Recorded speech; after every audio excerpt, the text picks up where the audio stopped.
Our next speaker is Dr. Narendra Kini, who will be presenting on hot new health technology innovations for infants and children. Dr. Kini is the CEO of Nicholas Children's Health System in Miami-Dade County in Florida, a health system I'm very proud to be part of, as this is a place I work every day.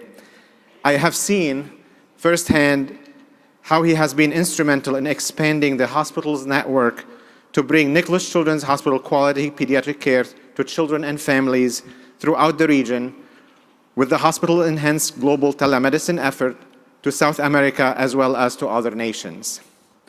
Dr. Kini is a pediatrician committed to improving the health status of children through technology. Please help me welcome Dr. Kini.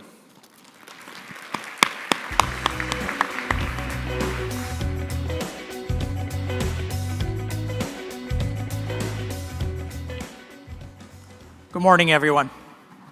I hope you can hear me in the back. I was listening to my colleagues before I got here this morning, and I was wondering, how do I follow that presentation? She was so awesome, I was thinking I should just quit and let's do question and answers instead of my presentation that's set up there. It was a really inspiring presentation.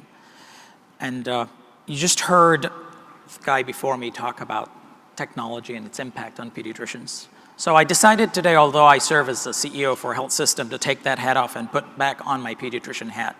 And what I've done, hopefully, is to drive a few concepts that I believe would be of value to pediatricians as you continue to contemplate what's coming up. Just for clarification, this is nothing about us.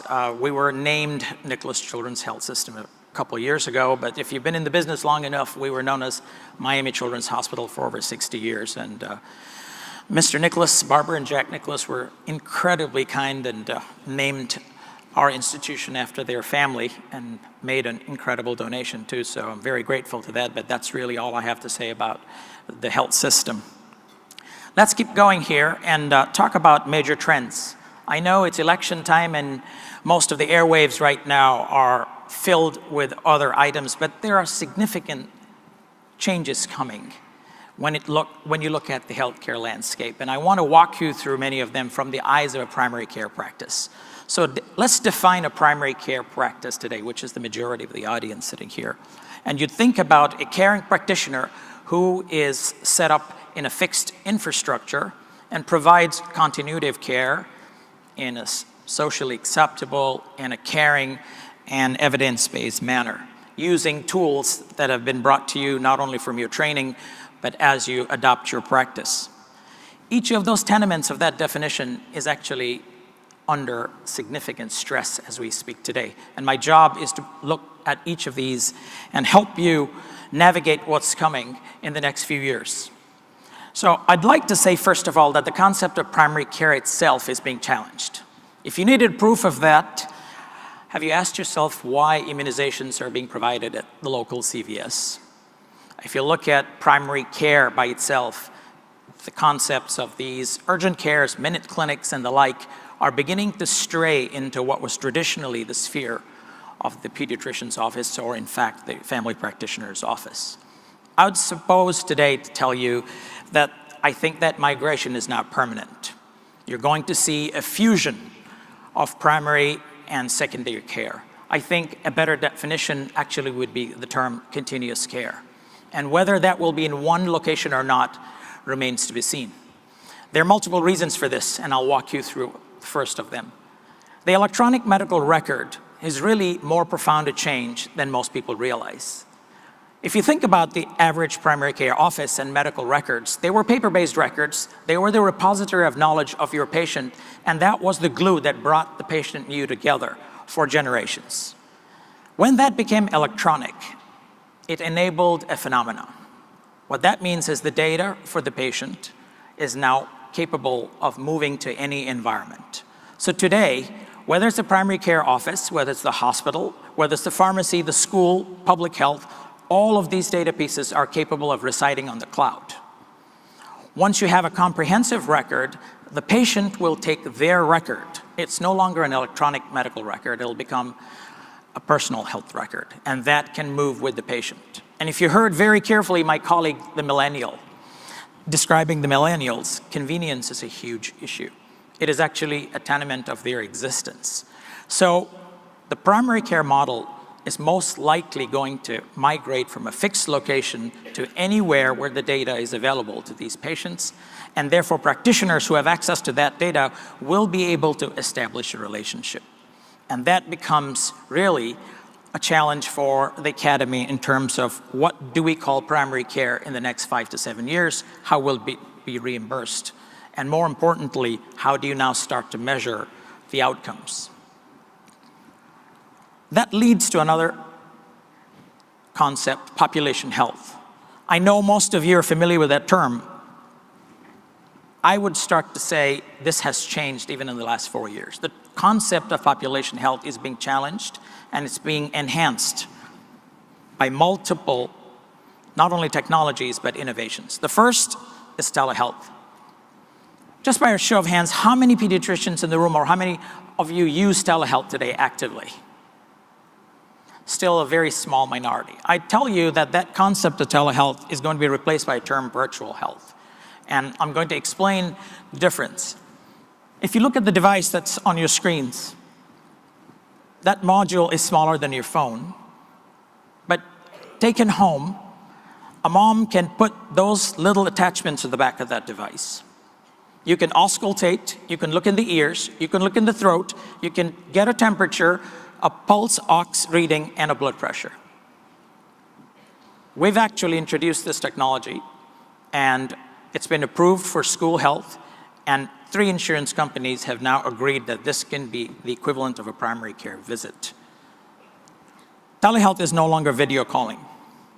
It's actually the capability to do a comprehensive physical examination, put that in the electronic record, and send the data to any repository, insurance company, payor, et cetera, et cetera. This will form the basis of the new definition of population health, because the primary care practitioner will now be able to monitor their patients continuously, day, night, wherever you are. One of the other things, how many have seen the new Apple Watch? Anybody take their EKGs and actually see the rhythm? I can tell you that sensors that determine physiologic variables are ubiquitous. They are becoming clinically relevant, and when you add them to technologies like this, they are really capable of providing comprehensive virtual care. That day is here. And therefore, the concept of population health is redefined. What it will now be defined is the capability to monitor continuously, look at interventions at the point of decision. They no longer need to come into your office to show you their peak flow, their EKGs, their blood pressures, et cetera, et cetera. You can actually make diagnosis and prescribe interventions real time and record them. Therefore, population health is now a reality. There are multiple technologies and innovations that are making this really part of your practices in the next 2 to 3 years. And my suggestion is that this is something that you embrace wholeheartedly. Let's add one more trend. The millennials are also getting to the point where they are beginning to research their own needs. This includes healthcare. And if you look at the next generation of applications, apps they call them, that enable you to look at your patients and communicate with them, you will see that many of them now are digitized. What does that mean? Patient education, discharge instructions, follow-up items, scheduling, everything is in an app. What you see there is a real app. So, if these apps are going to be present and they're used by millennials or other patients, how do you incorporate these into your practice? If you don't engage with these kinds of technologies, then the bottom line, the virtual medical home becomes something that will be a little harder for you to adopt. However, if you put these into practice, you can actually become the keeper of the virtual medical home. How many folks today have electronic consents in their practices? And do these include procedural consents? If I were to tell you that a child is about to undergo a procedure and you needed consent, today's apps are capable of not only giving you a video about the procedure itself, taking the test, and then actually getting signatures. That's what we mean by patient-driven care. They're becoming increasingly important. Let's take another example. Remote monitoring. We have about 150 schools today that we have put these devices in. These are telemedicine kits, and they are capable of enhancing the school nurse, or in fact, replacing the school nurse. They send the data directly to the pediatrician's office, so that whether it be a skin lesion, acute respiratory infection, or anything that you would see in the school, these devices are now capable of sending you data and embedding it within your electronic medical record. That means that remote monitoring is now a new definition that will be embraced when you look at a primary care practice. Data will come to you from multiple locations. Schools is just one example. And you're able to record that in your offices and actually get reimbursed for these kinds of visits. In case you were thinking just physiologic variables, at least 6 companies have, in the last 3 months alone, introduced devices that are capable of taking EEGs and sending them to your practices. This is a company, and the brand is not important. I'm not here to endorse anyone, but we continue to drive the concept of what's new, remote monitoring. So while EKGs are old news and other types of variables are old news, the number of variables that will come to your practice are rising to the point where you can monitor most of your patients remotely. We've experimented with this particular concept, and for chronic seizures, it is very possible now to have a full EEG record such that you can actually prevent your patient from going to the urgent care or ER unnecessarily. That is also an expanding part of the primary care practice.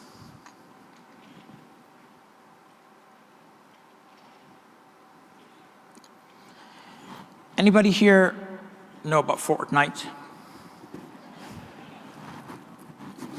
What do you think of it? I think my kids use it more than I would desire. I've started to think about what that means, but in reality, that generation is growing up with this term virtual reality. What you see on screen here is actually a complete virtual lesson that is enabled by a HoloLens. That is actually our hospital room, and this lesson teaches a nursing student how to change a dressing. The only equipment here is a HoloLens and a little backpack, and there's a full lesson in here, and it can be used in multiple locations by hundreds of students.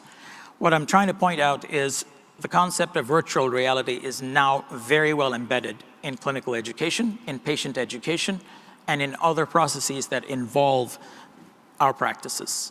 It is something that we need to embrace, and very soon, the technology has reached the point where even pediatrician competencies such as the MOCs will embrace this concept of virtual reality. It is important that pediatricians look at this and not only enable their own learning, but introduce this concept in interactions with patients. The technology is mature, it is ready for production, and multiple entities are beginning to release products. VR Clinic is our version, and we're beginning to release content online for doctors, nurses, and the like. Back to Fortnite. We talk about it with our kids and we say, what is that? And it's really an augmented reality program because there's elements of virtual reality and then you see real things in that concept. Augmented reality is something that enables us build competencies. This example shows a very profound experiment we went with, which was trying to make CPR available to every citizen in the world without having to go to CPR class. You can download this app, put on a very cheap goggles, and 40 minutes later you have the basic concepts of CPR, and you can certify. What will come in the next 3 months is a haptic surface where you can actually then practice and feel compressions and palpation. So augmented reality is really taking off. It will become very common. And as you begin to see its impact on not only clinical practice, but education, this is another aspect that will then be part of the general practices, especially in primary care. I would suggest to you that augmented reality may actually start to become the way you communicate within the next 5 to 7 years, especially in terms of follow-ups and device and drug education. For example, how would you enable a child to make sure that they continuously understand how to use their insulin syringes or their peak flow meters? What would happen after their training in your office if they forgot and they had to have questions? What tool do you use? This is about as powerful a tool as you can see. And it will also be the tool that most extenders, PAs, nurse practitioners will use to link with you in your practices and make sure that you have what we call inter-user reliability. Everybody saying the same thing to your patients and your families. One of the most powerful components of augmented reality is what you call testing post-education. I ask you, the typical patient that leaves your office, if you were to give them discharge instructions or follow-up instructions, what is the recall rate after 48 hours, roughly? Most people have the data here. Anybody? It's about 30%. They retain a third of what you tell them. So how do you enable, especially in chronically ill kids, post-chemo or with complex procedures, a retention of the content that you have taken the time to talk about? Tools like augmented reality will then become a part and parcel of the office practice. I know you've heard of the term artificial intelligence. It means so many things to many people, but believe me, this is here to stay. It is now a strong component of clinical practice for the future. Artificial intelligence basically means the capability for computers and machines to be able to take data, aggregate them together, and give you actionable information. This example is a kit that shows predictive analytics in our ICU. It is capable today of predicting up to 8 hours in advance incipient cardiac arrest, respiratory arrest, or the onset of sepsis. These kinds of data analytic programs will make their way into the primary care practices and enable you to be able to not only link with your patients, but also provide much more specific information and data. Artificial intelligence is not something that is complex. The technology is not what pediatricians need to embrace. It's the actual impact of artificial intelligence. It is the capability to say, these things will be in my practice. My electronic medical record will eventually generate value. Today, it generates pain because it's hard to use and there's really not much in there. But once that data is accessed and analyzed, there is an enormous amount of value. And I am here to tell you that artificial intelligence is going to be part of your practices in the next 3 to 5 years. So if primary care is dissolving, and a lot of what we used to do, prevention, vaccines, and others are leaving, what will replace it in the office? Pediatricians, I think, are here to stay. Nobody will be able to take our place. But I think our role is changing. As technology changes, the concept of wellness and precision medicine is here. I know there's a plenary on precision medicine tomorrow and genomics, but the idea that you have to have ethnic-specific or person-specific medicine is finally here. The capability to use genomic data, understand the actual profiles of our patients, and then personalize their therapies or interpret for them what that means is going to be an absolute role of the primary care practitioner and our pediatricians. Since we're blessed with having to take care of children from 0 to 19, at least by today's definition, that responsibility falls squarely on your shoulders. Genomic medicine, precision medicine, and therefore a different definition of wellness. In an era of precision medicine, how does one define the term wellness? How do you know a child is well? I'm here to tell you again that the concept of a yearly physical is under stress. The data generated from a physical examination is probably not going to allow you to make predictive statements. It has to be replaced, and today it's already being replaced by such data as a genome or sequence analysis. It also then allows us to make significantly different interventions and or recommendations as the child progresses through their life journey. And that idea of personalized wellness is a part and parcel of the coming pediatric practice. There are also opportunities for pediatricians to then get very specific about their recommendations. I've given you some very interesting products on the side here, not because we're endorsing them, but to give you an idea. That little duck device is basically a device that allows you to be able to trim your nails without having to cut and cause bleeding. There is no sharp edge to that. And when you move that, a layer of nails is gone. And a grandpa or somebody who has problems cutting a 2-year-old's nails is capable of doing that. The toothbrush you see there is 3-dimensional. It is the only toothbrush of its kind that's capable of getting you to clean a child's teeth in all of 20 seconds using the palm grip, which most children have below 5. So what is the role of the pediatrician in recommending products that are hitting the market, 90% of which are probably not efficacious or evidence-based? But as you continue to see software and products, how do you know how to advise on these? And what is the role of the pediatrician in enabling wellness? I want to bring up one other point, the concept of supplements and children in wellness. There is very little evidence or data to show that supplements, unless based on clinical need and or deficiency, are in any way useful. But do you know how many parents offer supplements daily to their children? And do you know the median number of supplements a child gets, even if you link at the concept of a single gummy? 6. 6 supplements get into a child. In any other realm of your practice, you would not tolerate that. So what is the role of the primary care practitioner in this evolving area of wellness where the evidence is far less than you would tolerate in a clinical practice? I think that is an area where pediatricians will now begin to see tremendous value and probably play a much bigger role. I'm going to end this area by bringing up one other term that most of you probably have not heard of, but I would like to put it out there. How many have heard the term blockchain? Okay, this term sounds nothing like it should be part of pediatrics, but I want to tell you, it is going to fundamentally change the way we practice medicine.